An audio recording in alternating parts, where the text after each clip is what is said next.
प्रयागराज के पास में एक सेठ जी रहते थे। उनके कोई संतान नहीं थी। अपने घर में ठाकुर जी की सेवा ले आए और दोनों जब थोड़े वृद्ध हो गए तो उन्होंने ठाकुर जी को अपना पुत्र मान लिया और श्री कुंज बिहारी लाल उनका नाम रखा। पूरे दिन वो दोनों दंपति कहते कुंजो बेटा, क्या नाम है? कुंजो बेटा, कुंजो बेटा, कुंजो बेटा कहकर के पुकारते कुंज बिहारी जी को।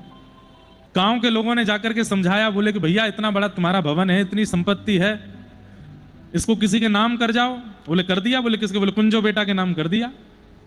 बोले कौन है कुंजो बेटा? बोले हमारे कुंज बिहारी जो है यही है कुंजो बेटा।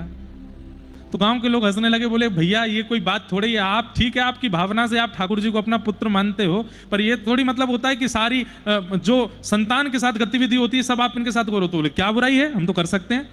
तो एक ने हंस करके कहा, अच्छा तो ये आपके पुत्र हैं? बोले हाँ। अपनी संपत्ति इनके नाम कर दी? बोले हाँ।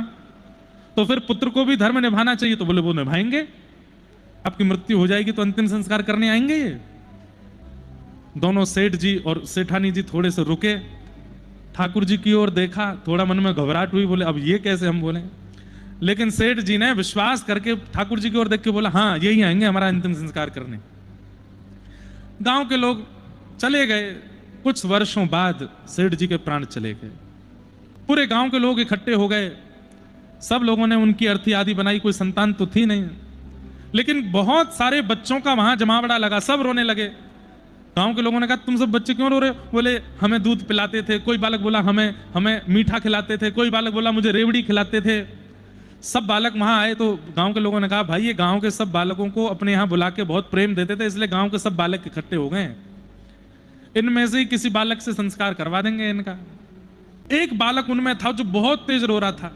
उससे जाके सबने कहा तुम कहां से आए? बोले मैं पास के गांव से आया हूं, मुझे रोज चांदी के गिलास में दूध पिलाते थे सेठ जी। सब लोगों ने कहा इसी से ही करा दो संस्कार। अर्थी पे सेठ जी को रख करके उनका सब क्रम करके उसी बालक जो सबसे ज्यादा रो रहा था उससे संस्कार कराया। और संस्कार करा करके सब गांव के लोगों ने कहा भैया सब लोग नदी में स्नान करो। उस बालक को 2-4 लोग ले गए, बहुत रो रहा था। वो कहा भैया तू स्नान कर ले, गोता लगाओ, स्नान करके घर जाना। जैसे ही गोता लगाया बालक बाहर नहीं आया।